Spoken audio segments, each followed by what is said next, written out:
दे दे।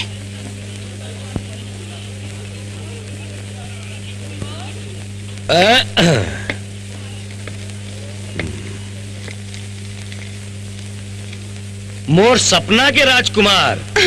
अच्छा, मोर खातिर जौन ते फाइट लड़े तो मोला अक्षय कुमार याद आ गए। वाह, मैं यहाँ तोर से मिलके शुक्रिया अदा करना चाहत हूँ। कॉलेज के बाद पलटू होटल के घुरवा तीर फवारा के पीछे मैं तोर इंतजार करी हूँ, सिर्फ और सिर्फ तोर। कवर बुलाया है? मला कुछ कहना है। क्या कहना है? वही जो एक टूरा ला घुरवा के तीर में और फवारा के पीछे कहते। फवारा के पीछे कहते? क्या कहते? कह दो। कह देना। कह दो। कह देना। Thank you. का? Thank you, thank you, thank you. सिर्फ थैंक यू? और कुछ सुनना है का? हाँ। तई कह देना। तोर मन की बात मैं का जानू, तही कह देना आई लव यू।